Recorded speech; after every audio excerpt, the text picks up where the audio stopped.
The first thing my mother said when I came through the back door was, "You're late again." She was standing at the sink with her sleeves rolled up, rinsing rice in the old aluminum bowl with the dent in one side. The faucet kept squeaking the way it had squeaked my whole childhood. The kitchen light buzzed once, then steadied. My father was at the table with his reading glasses low on his nose, staring at the classifieds as if people still found jobs that way. My younger sister, Neela, was in the hall mirror, pinning her hair back, turning her face left and right like she was checking how she looked before school. For about 3 full seconds I forgot why I'd come home. Then I looked down and saw the mud still drying on my shoes. Black earth, wet clay, grave soil, backed into the grooves. My mother turned from the sink, saw where I was looking, and her smile changed. Not vanished, changed. It narrowed. "Where were you?" she asked. I could still smell the hillside on my clothes. I could still see the names. My father folded the newspaper with careful fingers. "Answer your mother." I remember backing up one step without meaning to. The back door was open behind me. I could feel the evening air against my neck. Somewhere outside, beyond the mango tree and the corrugated shed, I could hear a dog barking down the lane.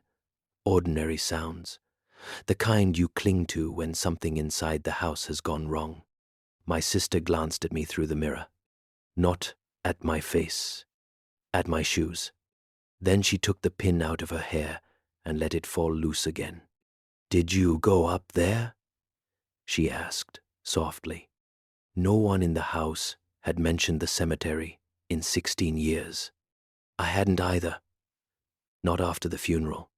Not after all 4 funerals, stacked inside 1 week like a joke someone cruel kept telling again and again. The problem with trauma is that it teaches you 2 things at once. First, that your mind can survive almost anything. Second, that it can't be trusted after it does. So when the district office sent me the letter 3 days ago requesting a surviving family representative to verify a boundary issue involving an old hillside burial plot, I thought it had to be a clerical error. My father had died when I was 12, my mother 3 days later, my grandfather the day after that, and my sister Neela a week after the accident, after the fever took hold in the hospital and would not break. Everybody in our town knew it. Everybody had come through the house bringing rice, lentils, flowers, money folded into envelopes, pity in every possible tone of voice. I went to the burials. I watched the coffins lowered. I stood there so long the imam had to guide me away by the shoulder because I would not move. Then I grew up. And somehow, by the slow stupidity of survival, the impossible had become routine. You can live beside madness if it wakes up early enough and starts doing chores. By the time I was 19, I had stopped using the words impossible and dead when I thought about home. I was away most of the year at university, then away again for work in the city. When people asked about my family, I lied in the lazy, automatic way lonely people lie. I said my parents were getting older. I said my sister still lived at home. I said I needed to visit more often. Then I would come home twice a year and eat the rice my mother cooked and listen to my father complain about prices and hear my sister talk about neighbors she should not have known because they'd moved away years ago. I never stayed more than 2 nights. I never went up the hill. Until today. My father rose slowly from the table. The chair legs scraped the cement floor. "Did you go there?" he asked again. I should have said no. Something about the house required participation, not obedience exactly, more like the way a play requires actors to keep speaking their lines, or else the whole set starts to look like painted cardboard. But I had just spent 2 hours on the northern hillside, standing in waist-high grass beside 4 stained concrete markers with our family name on them. I had scraped moss away with my house key and seen the letters underneath. Abdul Karim Rahman, my father. Salma Karim, my mother. Neela Karim, my sister. And a 4th marker, that had struck me hardest because I had not expected it. Imran Karim, my name. Birth year, correct. No death date. Just a blank line beneath it, left open as if the mason had expected to come back later and finish the work. So I looked at my father, then at my mother, then at the half-lit hallway where my sister still stood with one hand on her hair, and I made the mistake. Yes, I said. No one moved for a moment. Then my mother turned off the faucet. The kitchen went so quiet, I could hear water ticking down the drain. My father took off his reading glasses and folded them. You shouldn't have. I got a letter from the district office. You should have ignored it. It had our names on it. My sister turned fully from the mirror now. Her face looked pale in the yellow hall light, younger than I remembered and older too. That was always the wrongness with her. She had died at 16. Some days she looked 14, some days 40. You read the stones, she said. I didn't answer. She closed her eyes. My mother dried her hands on her sari. Go wash your shoes outside. I actually laughed then, because fear sometimes comes out wearing another emotion's clothes.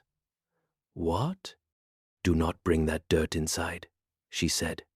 That was when I knew something had changed. Because normally they would deny, deflect, slide the conversation sideways until I doubted my own language. That had always been the rhythm here. If I asked my father whether he remembered the accident, he would ask whether I wanted tea. If I mentioned the hospital, my mother would start talking about a leak in the roof. If I looked too long at my sister's unchanged face, she would tell me I was tired and should sleep. But this time they were not pretending I had imagined it. This time they were afraid. I should have left right then. I know that. I had my motorcycle outside the gate. The main road was 15 minutes away. The city was 3 hours if traffic was kind. There are whole families of people alive today because somewhere in their bloodline, one ancestor knew when to leave. Instead, I stepped inside, shut the back door, and said the worst thing I could have said. Whose grave is mine? The house made a sound. Not loud, not dramatic. Just a settling noise somewhere in the walls, like old wood adjusting to weather. Except our house was mostly brick and poured concrete. It should not have sounded like that. My mother's eyes flicked upward toward the ceiling. My father said, very quietly, not in here. Something cold went through me.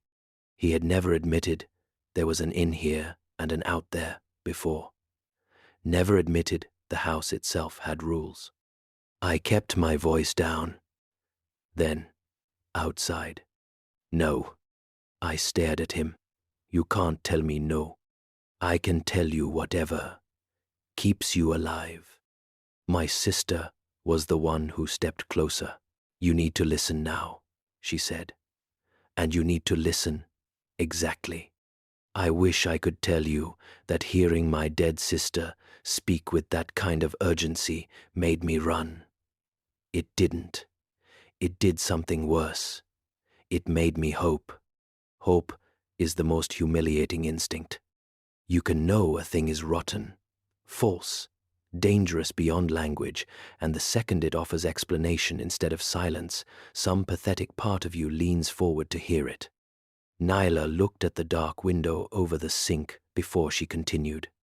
You cannot say the names after sunset.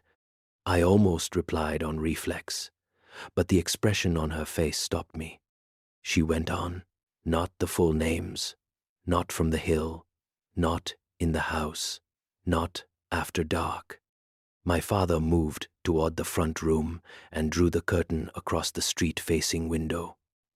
My mother shut the kitchen cabinet doors one by one, softly, as if trying not to wake someone. I looked from one to the other.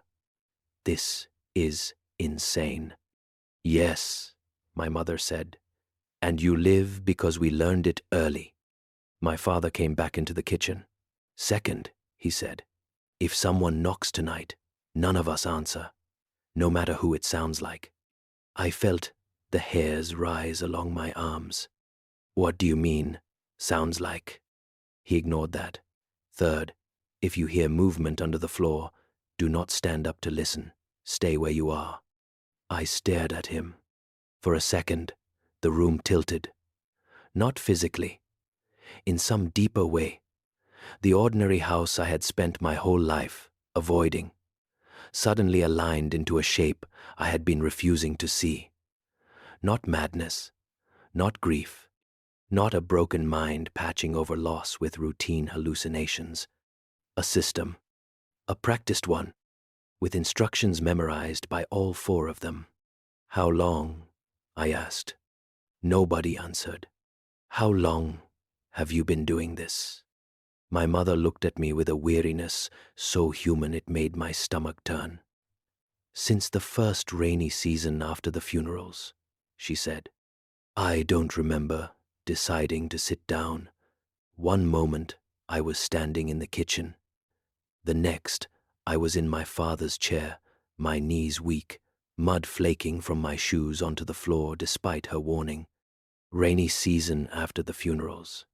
I counted backward, without meaning to. 16 years. 16 years of this house maintaining the shape of a family. My throat felt tight. Are you them? My sister gave a small, helpless smile. Do you really want me to answer that? Yes.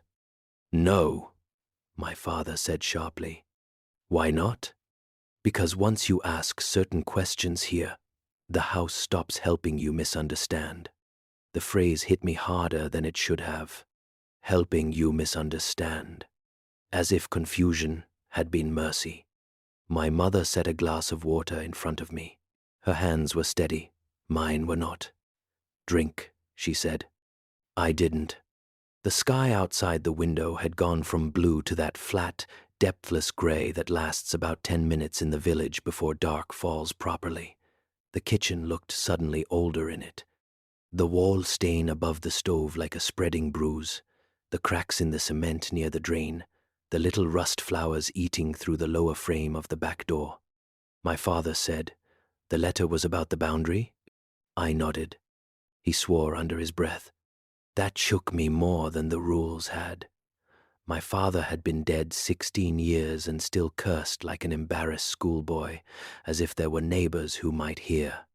They've cut too much of the hillside, he said to my mother. I told you they would. My sister moved to the table and lowered herself into the chair opposite me.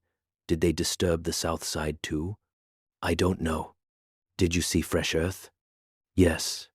She shut her eyes again, and for one terrible instant I saw the hospital version of her beneath the face I knew, damp hair at the temples, lips cracked from dehydration, skin gone gray with fever. Then it was gone. I need the truth, I said. My father gave me a long look. No, you need enough truth to last the night. Then the power went out. Not flickered, not dimmed, out. The kitchen dropped into immediate darkness except for the last thin blue from the window. My mother inhaled sharply. Somewhere in the hall, something glass tapped once against wood as if touched by a cautious hand.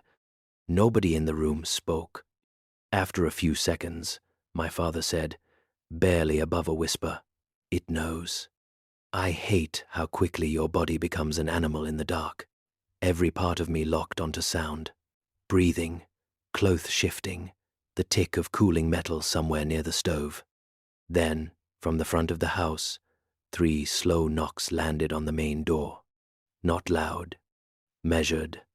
A pause followed. Then 3 more. My sister's nails dug into the table.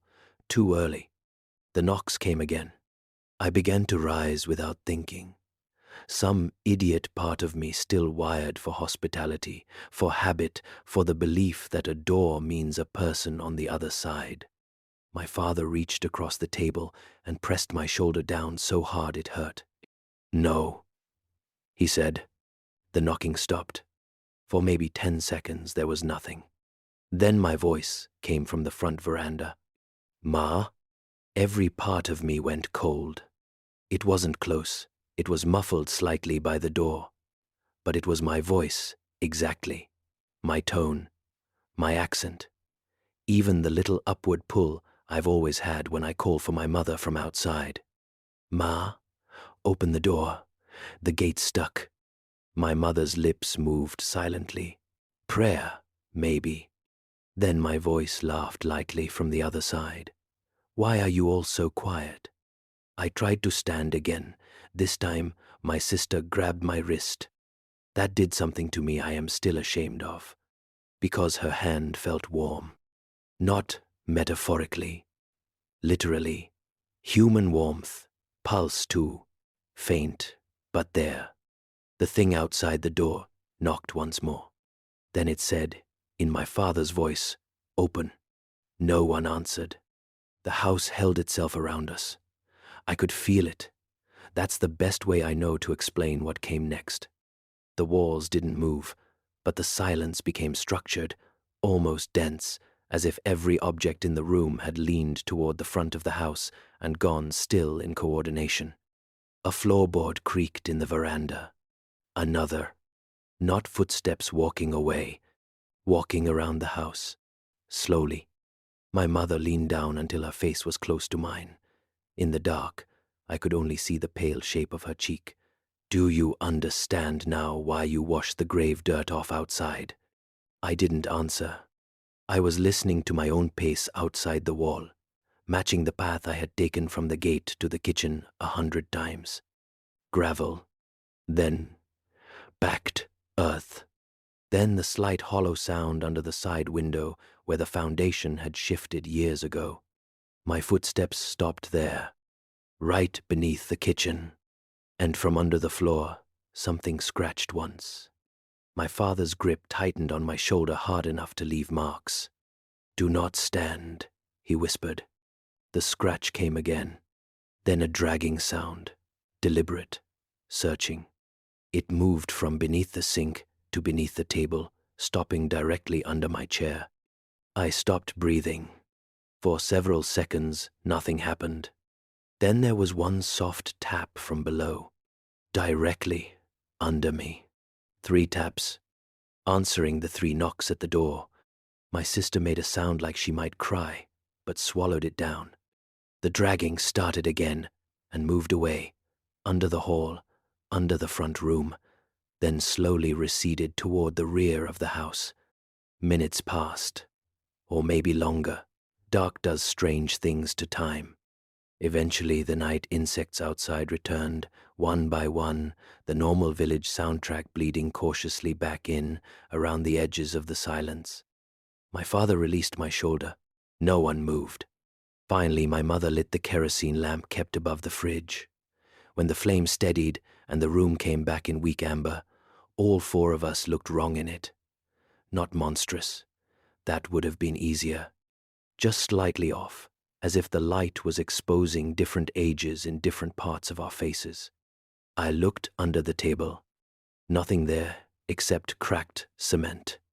But there were 3 wet marks in the dust at my feet. Finger length, as if something muddy had reached up through a seam too narrow for a hand. I did not sleep that night. None of us did. My father barred the front and back doors, then checked each window latch twice. My mother boiled tea we did not drink. My sister sat cross-legged on the floor of the front room, listening to the walls the way some people listen for weather. Around midnight, after it had been quiet long enough for denial to begin rebuilding itself inside me, I asked the question again. "What is buried up there?" My father took longer to answer this time. Then he said, "Versions." I stared at him. "Versions of what?" "Of us." My mouth went dry. "No." "Yes. That makes no sense." "Do you think sense is what we have left?" He rubbed a hand over his face, looking older than I had ever seen him, which was impossible considering he was frozen forever at 52 in every other light. "The accident killed us," he said. That part was true. My mother closed her eyes. He continued. The hospital released the bodies. The burials happened. That also was true. And then the rains came early that year. 3 nights of rain. On the 4th night, your mother heard someone washing rice in the kitchen before dawn. I looked at her. She did not look back. I thought I was dreaming, she said. Then I found the bowl on the counter, wet, and mud at the back step. My father nodded. That afternoon, our son came home from school. The room seemed to tilt again. I was 12, I said. Yes, he said. And you had been staying with your aunt since the burials. But that afternoon, another you came through the gate, in the rain carrying your school bag. I wanted to deny it, to say that could not be, but there was no stable ground left from which to object. My whole life had already been impossible. This was just the architecture beneath it. What did you do? What could we do? My mother asked. He called me Ma. He was soaked through. He knew where everything was kept. He cried because he said he dreamed we were all dead. I could not speak. My sister was looking at the lamp flame. I came back the next week, she said, from the bathroom first. That's why I still hate the smell of Dettol. A terrible laugh almost escaped me and didn't. My chest hurt. And grandfather? I asked. My father pointed vaguely toward the back courtyard. He walked in from the shed at dawn, as if he'd gone there to fetch tools. I pressed both hands over my mouth. A lesser horror would have been cleaner. Ghosts, possession, demons, anything with vocabulary already attached. But this was domestic, sequential, obedient to routines so small they were unbearable. Returning from the bathroom, coming in from the rain, stepping out of the shed. The house had not resurrected my family. It had recreated continuity. What about the graves? I asked. My father's jaw tightened. The old bodies remain buried most of the time. Most? No answer. My sister said quietly. When the hill is disturbed, the house gets confused. I looked at her. She met my eyes now, and for the first time that night, I saw plain fear in them, stripped of all the practiced calm. That's why we never go up there. That's why we never say the names at night. The house works by keeping both places separate. The hill stores what ended. This place stores what continued. If the line blurs. She stopped. What happens? My mother answered. It tries to correct. At some point near dawn, I must have dozed sitting upright against the wall because I woke to gray light and the sound of something metallic falling in the kitchen. Everyone was already on their feet. My father got there first. I followed, despite him telling me not to. The aluminum rice bowl was on the floor. The back door stood open. Beyond it, the yard was wet with morning dew, the pump handle silver with condensation, the mango leaves motionless in the still air. And on the threshold, facing inward, was a neat pair of school shoes. Mine. The ones I wore at 12. Blue canvas, white rubber caps split at the front, one lace missing on the right shoe. I knew them instantly because my mother had scolded me for losing that lace the same week my father died. No one touched them. My sister stood behind me, with one hand pressed over her mouth. My father shut the door slowly, then turned to me. You have to leave. I looked at the shoes again. What? Now, in daylight. You said leaving, doesn't. In daylight it still matters. He stepped closer. Listen to me. The line has already shifted. Your marker was opened. Yours, not ours. Do you understand what that means? I did, and I didn't want to. It means, he said, the house is preparing to balance one living person against one stored version. My mother made a sound, like a protest, but did not deny it. I felt all the blood leave my face. You mean me? He didn't answer. You think there's another me? Up there. We think there may soon be one down here.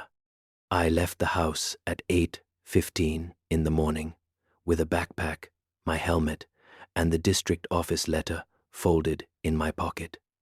My mother packed food for me, because of course she did. My father stood in the courtyard with both hands at his sides like he wanted to embrace me and had forgotten how. My sister would not come outside. At the gate, I turned back once. All three of them were in the yard, watching. Not waving, just watching with the exhausted focus of people trying to memorize the shape of something before it changes. I drove straight to the district records building instead of the city because denial had finally burned off, leaving only that ugly, useful state underneath, the need to know exactly how bad it was.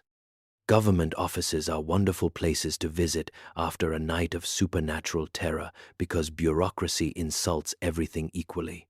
Rotting ceiling fan, ink-stained desks, T-rings on files older than you are. Human systems that remain petty and slow no matter what waits under your floorboards. I found the survey clerk who had signed the letter. He looked about 19 and smelled faintly of hair oil. When I showed him the burial notice, he frowned and said, "Ah, yes, that case." "What case?" "Ah." He went into the back room and brought out a map tube and a thin file bound with green ribbon. Most of the pages were ordinary survey notes about erosion on the northern slope. Then I reached the attached photographs, and the air left my body. Fresh collapse on the eastern face of the burial ground, exposed concrete, and beneath one broken edge, the corner of a coffin lid forced upward by shifting soil. In the next photo, the lid had split. Inside was not a skeleton. Inside was fabric. A school uniform shirt, white gone yellow with damp, folded over what looked like the rounded shape of a shoulder. My shoulder. At first, I thought it was some grotesque trick of perspective. Then I saw the third photograph. The shirt pocket had my initials stitched inside in my mother's hand. The clerk was talking, not understanding any of this. The laborers refused to continue after they found textiles, claimed the site was improperly documented. We need family consent for relocation if the burials extended beyond the original boundary. I looked up slowly. How old are these photographs? Yesterday morning. Was the coffin sealed? Yes. Until the collapse. Did anyone open it further? He shook his head. No official personnel. No official personnel. I thought of villagers, children, curious men from the tea stall. Any idiot with a shovel and a story to tell later. My voice felt far away. I need copies. He hesitated, then shrugged to tuck up her page. By noon, I had copies of the survey photos, the original burial registry, and one more thing I had not expected to find, a handwritten note pinned to the back of the file, unsigned, on old brittle paper. If the northern family plot on parcel 6 is ever disturbed, do not notify the house occupants after dusk, daylight contact only, remark all exposed graves immediately. Do not speak listed names within residence. Prior incidents indicate recurrence behavior. Recurrence behavior. I asked the clerk where the note came from. He said it had been in the file before he joined the office. How long? He checked the registry stamp on the back. 15 years. So at least one person outside my family had known. Again, not an institution controlling everything, just some exhausted local official trying to wedge a warning into the machine and hope the next person respected it. I should have gone to the city then, I know that too. Instead, I went to the cemetery caretaker's hut on the North Road because the note had changed something in me. It meant the house was not a private madness. It had history, pattern, maybe limits. The caretaker, an old man named Harun, remembered me immediately. He had been there during the funerals. When I showed him the photographs, he sat down very slowly on his stool and looked suddenly much older than he had a minute earlier. "You went home after seeing these?" he asked. "Yes." "Ah." His face hardened in a way I can only describe as disappointment mixed with pity. "And they let you leave this morning?" I said nothing. He looked toward the hillside through the open door of the hut. "Then they still care what side you're on." Those words lodged in me deeper than anything else that day. Not whether they were real, not what they were, what side you're on. Harun told me there had been other incidents before ours, though not many. A widow in 1974 whose husband came home from burial during flood season and lived another 11 years in the same house until road construction cut too close to his grave. A child in 1951 whose family moved away before the first monsoon and found the boy waiting in the new house, 3 districts over. 2 brothers before that, names lost now, one buried and one not, until the village imam ordered the old home burned after neighbors complained of voices at the door, speaking from inside and outside at once. Why didn't anyone tell me? He gave me a tired look. "You were 12. Then you were never here long enough to hear what people don't say." That is one of the ugliest truths about villages. Silence is not the absence of knowledge. It is knowledge distributed so evenly, no single person thinks to hand it to you. I asked him what triggered the recurrence. He shook his head. "Wrong question." "Then what's the right one? What makes it keep choosing the house?" I waited. He pointed at the line of trees beyond the hut. "Because a grave ends a person in one place. A house repeats a person in 1,000 places. Cup on table, shoes by door, voice in courtyard, name from the next room. Homes are stronger molds than bodies." "Sometimes," he added, with a look that implied he hated the sentence even as he believed it. "Sometimes a house refuses the interruption." I sat there for a long minute with the photographs in my lap and the clerk's copied warning in my pocket and the certainty growing that the only safe distance from my family home might have been achieved when the coffins were first lowered, and I had already lost that by going back all those years. Then Harun said the one thing that made me return. "If your grave is open," he said, "and your place in the house is still occupied, tonight will not be quiet." I went back before sunset with lime, salt, 2 kerosene lamps, a length of rope, and a shovel I bought from a hardware stall on the way. Not because I believed those things would solve anything, because action is the only antidote to panic that has ever worked on me for more than 5 minutes. When I arrived, my father was already outside waiting near the gate, as if he had known the exact moment I would decide wrong. He saw the shovel and closed his eyes. "No," he said, "I'm not leaving it like this. You think tools make this matter simpler? I think sitting in the dark and pretending it isn't happening definitely doesn't." He looked at the bag in my hand. "What is all that?" "Things people use against thresholds." "Who told you that?" "Harun." My father swore again. "Does it work?" "Sometimes," he said. That was enough for me. Inside, the house felt wrong even in daylight. Not haunted, rearranged. I couldn't say how at first. Then I noticed small things. The framed photo of me from university had been moved from the bookshelf to the wall near the stairs. My old sandals were aligned neatly by the back door, though I had not worn them in years. The steel plate my mother used to serve me on was already laid out on the table before I sat down. The house was reasserting my pattern. My sister would not meet my eyes. My mother kept asking whether I had eaten. My father took the survey photographs, looked at them once, and tucked them under the prayer rug without comment. As sunset approached, we prepared the way people prepare for storms they've survived before. Curtains shut, doors barred, lamps lit, salt at window ledges, a chalk line mixed with lime drawn along the back threshold and under the front sill. Not mystical symbols, not dramatic circles, just practical, inherited precautions applied by tired hands. Right before the call to prayer from the mosque down the road, I said, "Tonight we stay in one room." My father looked up. "Why?" "So if something changes, we all see it."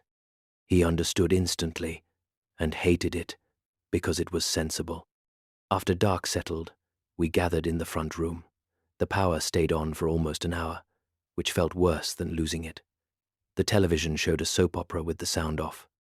Nyla sat on the floor by the sofa, my mother shelling peas she would never cook, my father pretending to read the paper again, me with the shovel across my knees like a weapon from a story told by a much more foolish man. At 9:13, someone began walking through the bedroom at the rear of the house. Clear as anything. A slow tread over old boards, though again our house should not have held that sound. 3 steps. Pause. 3 steps back. No one in the room moved. The steps repeated. My mother kept shelling peas, but her hands had started to shake. I whispered, "Who is that?" My father did not look up. "Listen to the weight." I did. Not heavy enough for him, too heavy for my sister. Mine. The footsteps continued for maybe 5 minutes, then stopped. A minute later, the bedroom door at the far end of the hall clicked open. A strip of darkness appeared. I stood. Everyone spoke at once. "Sit down." "Don't." "Imran." But I was already moving into the hall with the lamp in one hand and the shovel in the other. Not because I was brave, but because the sound of myself in the next room had crossed some line in me I could not retreat behind. The bedroom was empty. My old bedroom, exactly as it had been the last time I stayed. Folded blanket, iron cot, one cracked plastic chair, the window latched. But the floor was wet. Not puddled, tracked. Footprints led from the far corner near the wardrobe to the bed. Bare footprints. My size. I held the lamp lower. The print stopped at the bed frame, then continued on the wall behind it. Not up the wall like a movie monster. Sideways, as if the surface behind the bed had become another floor for 3 steps before ending halfway across the plaster. I backed out without turning around. When I reached the front room again, my father took one look at my face and knew whatever I had seen had been worse for being small. That's how this house worked. Never spectacle, just one impossible inch at a time until your mind tore somewhere quiet. Around 10:30, the television turned on by itself. Not alarming, just sound suddenly filling the room at normal volume. A newsreader was speaking. Then his voice faltered, blurred, and became mine.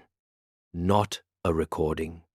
Live modulation, syllables stretching wrong as the face on screen kept smiling through someone else's mouth. "Ma," the television said, "why didn't you open the door?" My mother dropped the bowl of peas. Green shells scattered across the floor. I lunged forward and smashed the screen with the back of the shovel. The glass burst inward. The room went dark except for the lamps. For a second I felt triumphant. Then the thing spoke from the broken television anyway, voice crackling under the hiss. "I'm still outside." The front doorknob turned. Once, twice, then rapidly back and forth with a violence the earlier knocks had not shown. The wood shuddered in its frame. The lime line at the threshold seemed to brighten pale in the lamplight as dust shook down from above. My father was on his feet now, reciting under his breath. My sister pressed both palms flat to the floor as if feeling for tremors. My mother was crying silently while trying not to make a sound. The doorknob stopped moving. Then came a gentle knock. 3 times. My voice said, very calmly, "You let the wrong one in first." The entire house answered. Not with speech, with movement. A long ripple traveled through the walls, from the front door to the back courtyard, as if some hidden structure inside the house had flexed once from end to end. Every cupboard in the kitchen slammed shut. The bedroom door banged open and closed. A crack shot across the hall plaster with a dry snapping sound. Under the floor, multiple things began moving at once. Not one dragging body now. Several separate points of motion. Beneath the front room, beneath the kitchen, beneath the corridor. Converging. My sister looked up at me with raw terror. It's correcting. That word again. The floor in front of the television bulged. Not high, just enough to lift the woven mat by half an inch as something beneath pushed upward and then eased back. Then another bulge near the doorway. Then another beneath my mother's feet. We all backed toward the center of the room, lamps held high. The front door shook again, but not from outside this time. From both sides. I heard it then, wood thudding under impact from the veranda and from the inner wall beyond, as if 2 separate things were trying to meet exactly at the barrier between inside and out. My father shouted for the first time that night, "The back! Move!" We ran. That is one of the details I trust, because panic strips style from memory. We ran stupidly, colliding in the hall, lamp oil sloshing, my shovel catching on the doorframe. The kitchen felt colder than the front room. The back threshold line of salt had been smeared. The school shoes were no longer there. Instead, standing just beyond the chalk and lime, facing inward from the courtyard, was a boy, 12 years old, wet school uniform clinging to his arms, hair plastered to his forehead. My face, younger. He looked less like a ghost than a child caught in rain who had been waiting too long to be let in. His expression held that small, offended confusion children have when adults begin acting crazy around them. My mother made a sound so broken I still hear it in my sleep. The boy looked directly at her and said, "Ma, it's cold." Then from the hall behind us, in my current voice, something answered, "No, I'm here." I spun. A second figure stood at the far end of the corridor in the dark, beyond the kitchen light. Adult height. My build. Face obscured. But not because it was hidden. Because it seemed unfinished, as if features kept trying different alignments and not settling. One of them was outside the house, asking to enter. One of them was inside the house, asserting it already belonged. And between them stood the 4 impossible people who had raised me. That was the major shift. Not that my family was false. Not that the house made copies. But that, for 16 years, the versions living here had not simply been maintaining a lie. They had been holding a position, keeping one place occupied so something less stable could not. My father moved in front of my mother without even seeming to think. My sister grabbed my arm. "Do you understand now?" she said. "We are the ones that stayed." The adult thing in the corridor took one step forward. The boy outside smiled in exactly the same way at the same instant. Mirrored timing, one gesture passing through 2 bodies. The house lights flickered. The kitchen tiles made a cracking sound as a line split across one square and ran to the drain. My father said to me, very fast, "If the grave is resealed before dawn, the pattern may hold." May. It has before. Ma. My eyes went to the shovel in my hand. He nodded. The boy outside the door began to cry. Real child sobs. Small, hitching, unbearable. "Why won't you let me in?" The corridor thing took another step. Its face resolved just enough for me to see my own eyes placed slightly too far apart. "I'm already home," it said. I do not know whether courage and desperation are the same substance. They felt identical then. I yanked my arm from my sister's grip, shoved past the kitchen table, kicked the back door open outward into the crying boy's face, not to hit him, though I think I did, but to break the threshold, and ran into the courtyard with the shovel. Behind me, everyone shouted. The night air hit like cold water. I cleared the gate in 3 strides, nearly went down on the lane, regained balance, and sprinted for my motorcycle parked under the neem tree. Something called my name from the kitchen. Something else called it from the road ahead. I did not look. The bike started on the second kick. I rode without the headlight for the first 50 meters because I was afraid of seeing what it might illuminate. The cemetery road at night is narrower than you remember in the day. Trees lean, ditches deepen. Every familiar bend becomes an accusation. You chose to come back. You chose again. Halfway there, I realized something far worse. If the house could maintain continuity through routine, then every time I had visited over the last 16 years, every meal, every conversation, every departure, I had helped strengthen the mold. Not victim, participant. The thought nearly sent me off the road. When I reached the hill, the clouds had cleared enough for moonlight to silver the grass. The northern plot looked different at night, flatter and more exposed, as all cemeteries do. The collapse on the eastern side was obvious now, a dark wound in the slope. I found my marker by touch and moonlight and the memory of the photographs. The soil around it had indeed sunk. Concrete edge fractured. Wood visible beneath. I dug. No speech, no prayer, no dramatic revelation.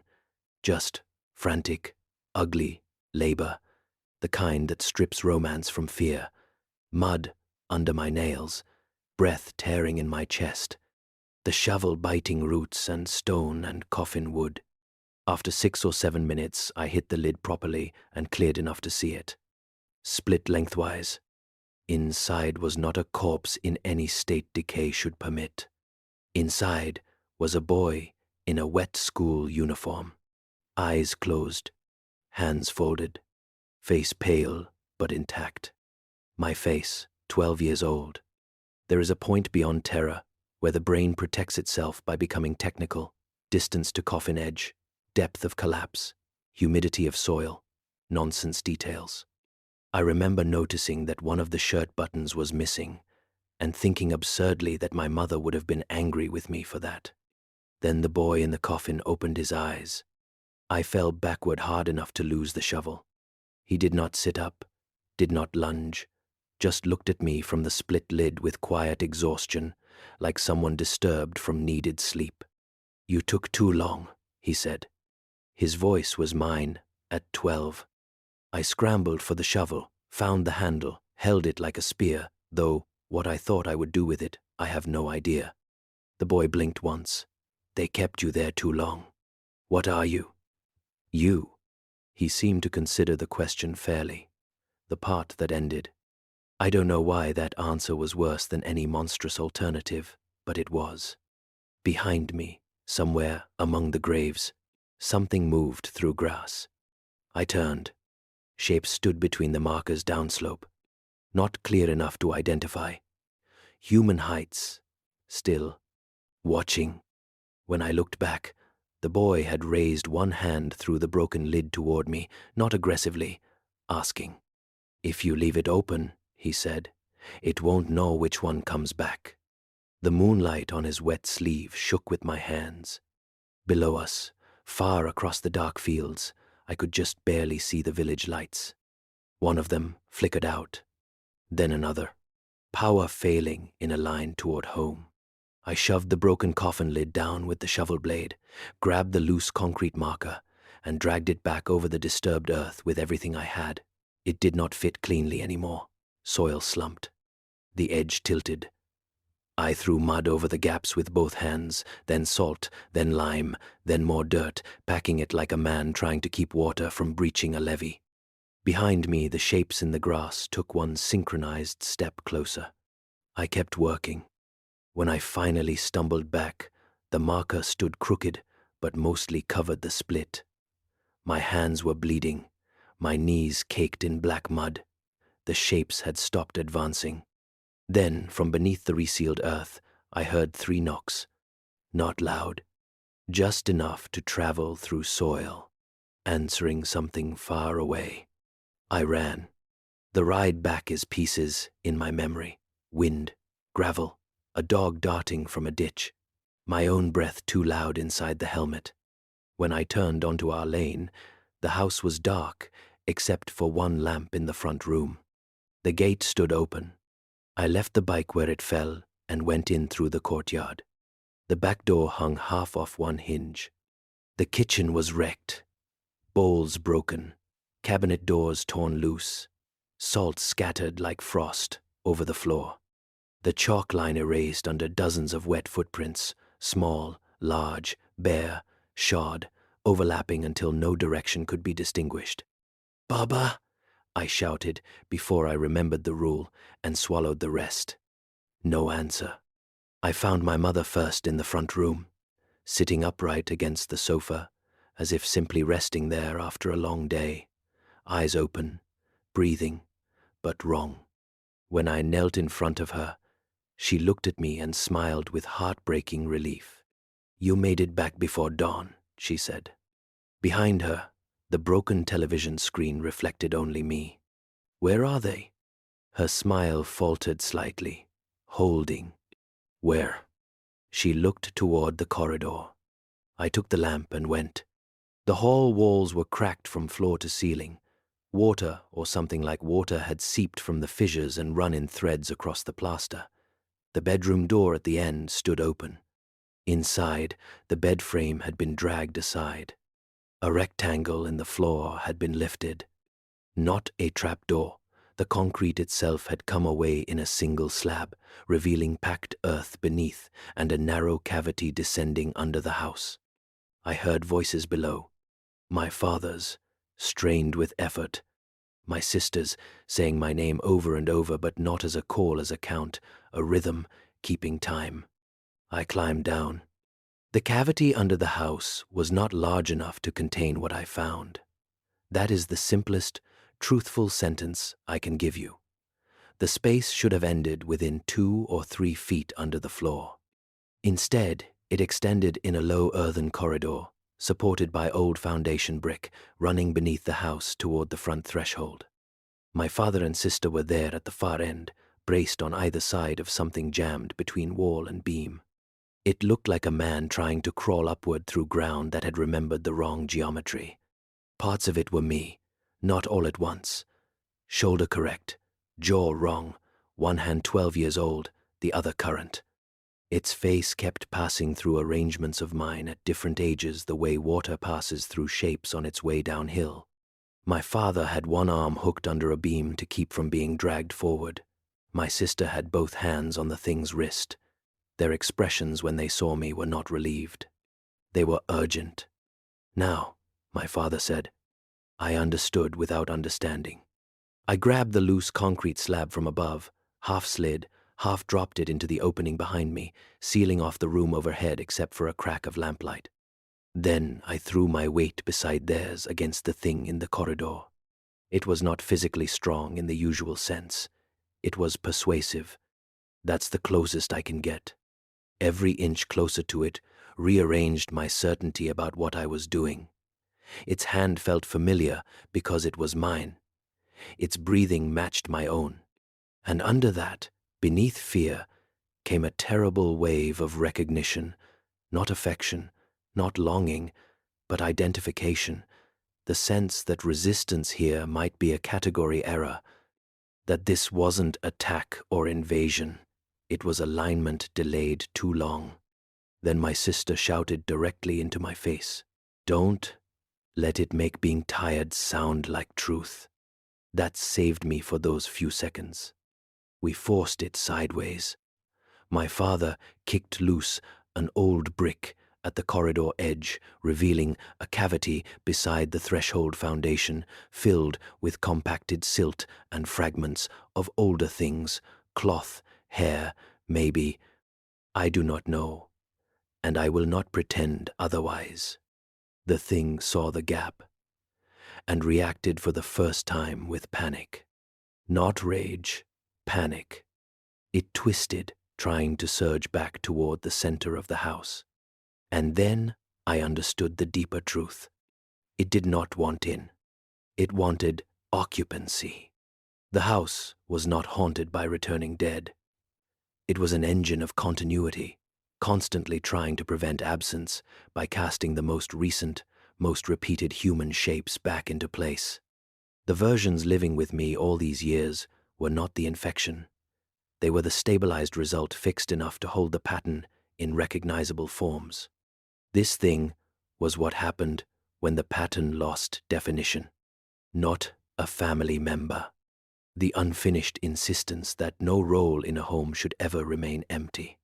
Once my grave opened, once my name and place were disturbed, the house had begun generating me as an unstable correction. It would keep refining that correction through routine, through imitation, through entry and repetition, until one version held and the rest could be buried back into silence. Or not. My father must have seen realization hit my face, because he said, "Yes, later, push, push." So I pushed. All three of us drove the unfinished thing into the cavity by the threshold while it spoke in overlapping ages of my own voice. "I'm cold. I live here. You left. You came back. Open. Hold me. Let me finish." My sister screamed as its fingers caught her wrist. My father slammed the loose brick down over the grasping hand. Bones cracked or wood, or some mixture of both. The sound it made after that was less human, not because it became monstrous, but because it became incomplete. Half syllables. Failed attempts at names. We packed earth, brick, broken plaster, everything we could reach, jamming the cavity until the arm disappeared, then the shoulder, then the face, still trying on mine. The corridor settled. Somewhere above us, at the exact first call of dawn from the mosque, the house exhaled. A pressure I had not consciously noticed lifted from the walls. Dust fell. The floor above ceased creaking. And in the silence after, my father sat down in the dirt, as if every joint in his body had been cut loose. My sister curled over her bruised wrist. I leaned against the brick and realized I was shaking so hard I could barely keep my teeth from knocking together. When we climbed back into the bedroom, morning had fully entered the house. Thin sun through the window bars, roosters somewhere beyond the lane.